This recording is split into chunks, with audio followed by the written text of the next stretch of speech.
Bonjour, c'est Askia Junior, programmeur développeur, qui vous revient maintenant avec une vidéo sur la conception des API.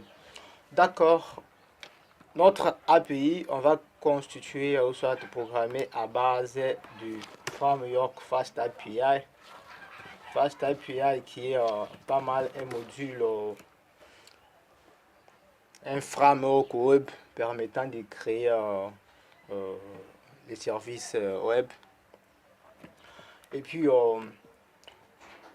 pour commencer, quel que soit l'environnement que tu peux te trouver, que ce soit Linux, Windows, MacOS, tu es seulement obligé seulement de faire pip install fast API, toujours simplement comme ça.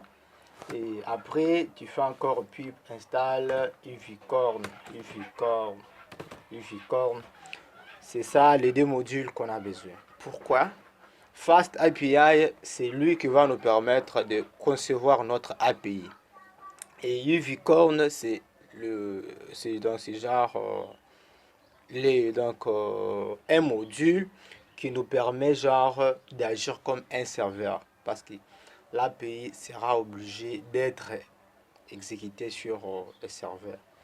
Et du coup, on peut commencer notre script.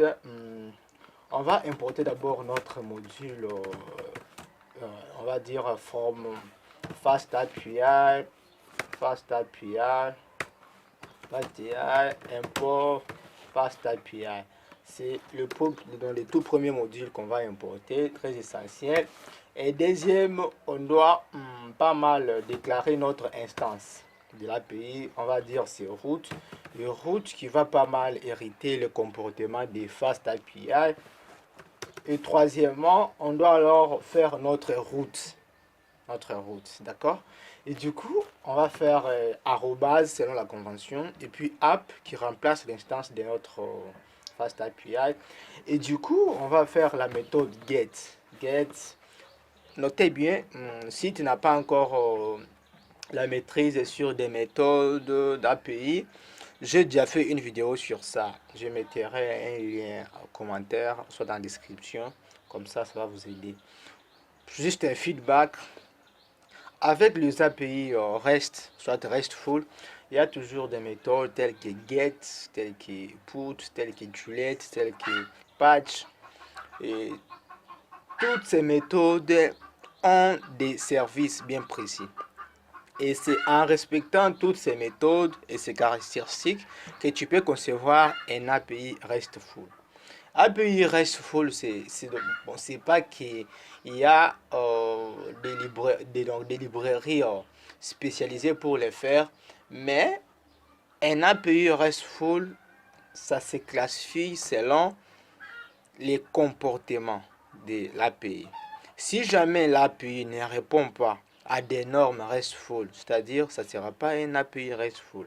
Et ce sont les API qui seront pas mal des problèmes, qu'il y aura pas mal de problèmes sur les serveurs parce que ça ne respecte pas des normes RESTful. Et du coup, nous, on utilise la méthode REST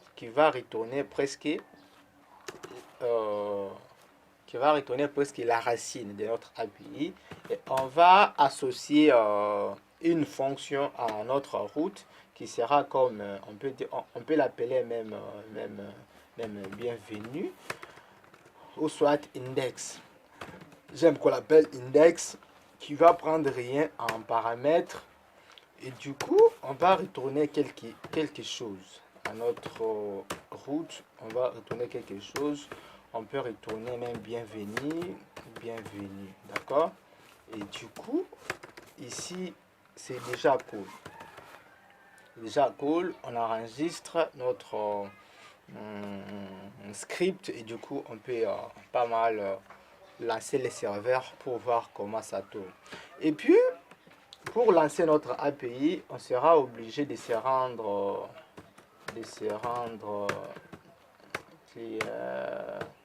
au fait, moi je suis sur l'environnement Linux, particulièrement la distribution Kali Linux. Et voilà, c'est-à-dire des commandes que moi je peux faire ici, ça travaille ici. Si tu es sur Windows, il y a d'autres commandes pour le faire. Mais sinon, la logique de lancer notre API reste que la même. On va toujours appeler notre module ificorn, et puis on va appeler ici notre fichier, c'est API formation API, et on met des points. On va appeler notre instance de la classe qui est app, et puis on va lui donner le paramètre reload. Reload, c'est juste que notre API travaille en mode read, c'est-à-dire si jamais on modifie un truc qu'on enregistre, l'API régénère les nouveaux liens, et du coup c'est cool. D'accord, on nous montre que notre API est bien lancé ici. On nous montre que notre... Je peux zoomer l'écran pour voir très bien. On nous montre que notre API est lancé ici. On nous dit que voilà, notre API est lancé sur l'adresse 127.0.0.0.1 et sur les ports 8000. Ça, c'est, je peux dire, c'est adresse et port par défaut de Uficorn. On peut d'abord copier ça.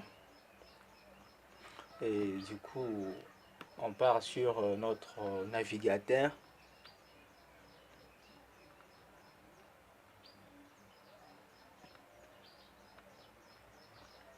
D'accord.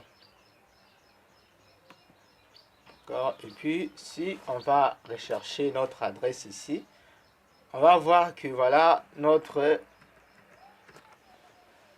route converge vers bienvenue. C'est que ça travaille nickel. Et du coup, on peut pas mal essayer d'aller plus loin. Voilà. On peut essayer d'aller plus loin. On va rentrer ici. On va rentrer ici pour essayer de perfectionner l'affaire. On peut créer encore une autre route. On peut créer une autre route. Toujours avec la méthode get. Et puis, qui a comme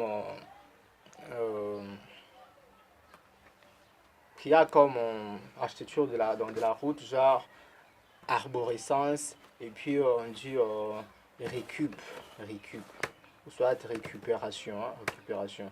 Ça là, tu peux faire comme tu veux, récupération. Et du coup, on peut dire cette route peut pas mal prendre des paramètres en valeur. On peut faire def récupération,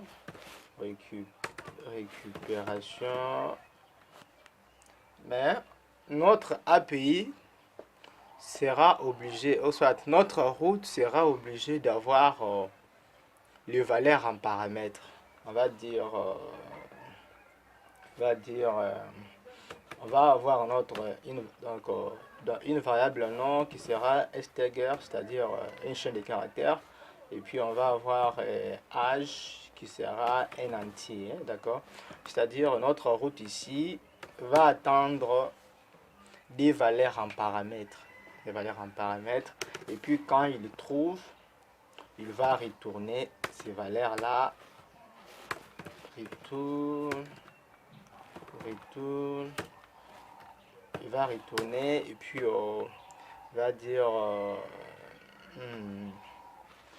monsieur,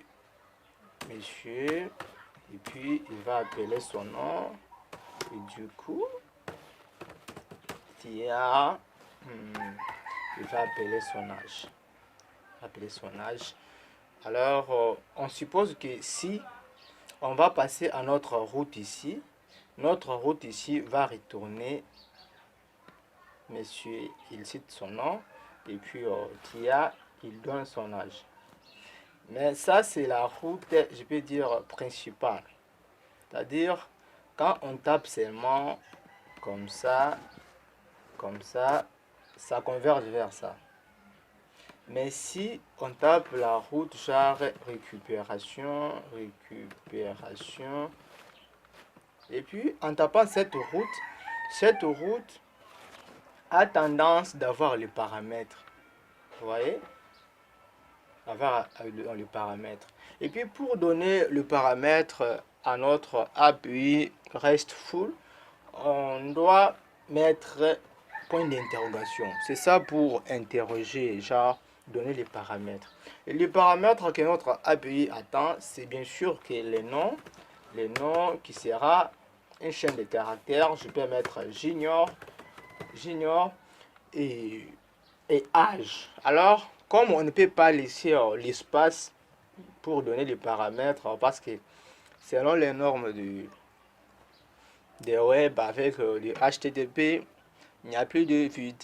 S'il y a le vide, normalement, on doit les remplacer par des pourcentages ou soit un caractère et du coup, ça ne va pas converger vers notre route. C'est pourquoi on met toujours ces symboles. Symboles, c'est, je peux dire, expérience qui va nous permettre de concaténer beaucoup de paramètres que le truc attend. Et âge, on va mettre 5. Et puis, si on upload, on nous dit que notre fond. Notre fond, pourquoi? Parce que on doit vérifier où il y a les problèmes. Nom et âge. Intérieur. Récupération. Voilà. Moi, j'écris là-bas récupération, mais ici, c'est récupération. C'était pas bon. Et voilà. Là, si on upload, voilà, vous voyez, on dit Monsieur Junior, tu as 5. Si jamais je mets ici 10, vous verrez qu'on me dit Monsieur Junior, tu as 10. Mais imagine d'abord, moi ici je dis, il fallait que vous puissiez m'envoyer ici un entier. H doit être un entier. Mais imaginez-vous si un utilisateur saisit par exemple, au lieu de saisir son âge, il saisit même son sexe M. Vous voyez? Ça retourne genre une erreur. Pourquoi? Parce que dans notre paramètre que l'on attend, on attend qu'un l'entier. Et du coup, quand on envoie une chaîne de caractères, ça ne doit pas conformer avec la valeur attendue par notre API. Et du coup, ça pose problème. Et c'est par là que je vais vous montrer pas mal une autre technique pour faire ça, c'est-à-dire la validation des données. J'ai déjà fait une vidéo sur ça. Je vais vous mettre les liens dans la description pour les gens qui veulent encore aller plus loin. Je vais voir si le temps nous permet. Je vais encore introduire ça. Mais si on met 5 comme ça, vous voyez que notre API travaille sans problème. Et du coup, voilà, qu'est-ce que je peux faire encore ici. Mais comme il y a les donc à des fois, les valeurs qu'on envoie à notre API vont des problèmes, genre, on peut dire, on va pas mal hmm, faire les schémas des données. Les schémas des données. C'est ce que je viens de parler ici, en fait. C'est genre schéma des données. Schéma de données va permettre de valider les données. C'est-à-dire, si jamais notre modèle attend, par exemple, les entiers. Si toi, tu es un utilisateur, envoie genre une chaîne de caractères, et du coup, ça ne va pas passer. Ça ne va pas passer. C'est-à-dire, avant même que l'API traite les données, et du coup, ça bloque. Pour ne pas donner un grand travail inutile à l'API, alors que les données ne sont pas conformes aux données attendues par notre API. À des fois, beaucoup de choses, l'inconformité des données, crée les bugs sur les serveurs, si jamais, donc ça devient fréquent. Parce que les serveurs, à chaque fois que les serveurs plantent, même si ça ne donne pas les problèmes aperçus physiquement comme ça, mais ça a toujours des problèmes. Il y a un peu de collision et des trucs genre qui arrivent souvent. Et on peut dire, on va mettre encore autre paramètre, genre âge, et puis on va mettre sexe. Et puis notre sexe doit être pas mal un entier. Et du coup, on va encore ajouter une valeur ici qui va prendre sexe, idéal, genre, et puis il donne les sexes. Et puis quand on enregistre, on vient ici, on va toujours ajouter notre expérience, on va mettre sexe M. Vous verrez que tu as le genre M. Le genre M. déjà M. Mais si jamais dans notre système, ou soit dans notre URL, on envoie les paramètres, je vais dire, qui sont genre, peut-être notre fonction attend 3 paramètres, mais ici on envoie des paramètres. Ça génère un peu genre un bug qui vous dit missing, c'est-à-dire manque de données.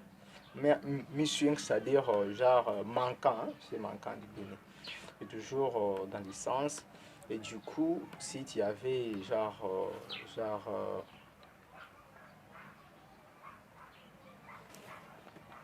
16 F, tu mets F, d'accord, on fait ici. D'accord, je suis pratiquement à la fin de notre formation sur Fast API avec la méthode GET. J'espère je vais vous revenir encore pour analyser d'autres méthodes. D'accord, c'est parti.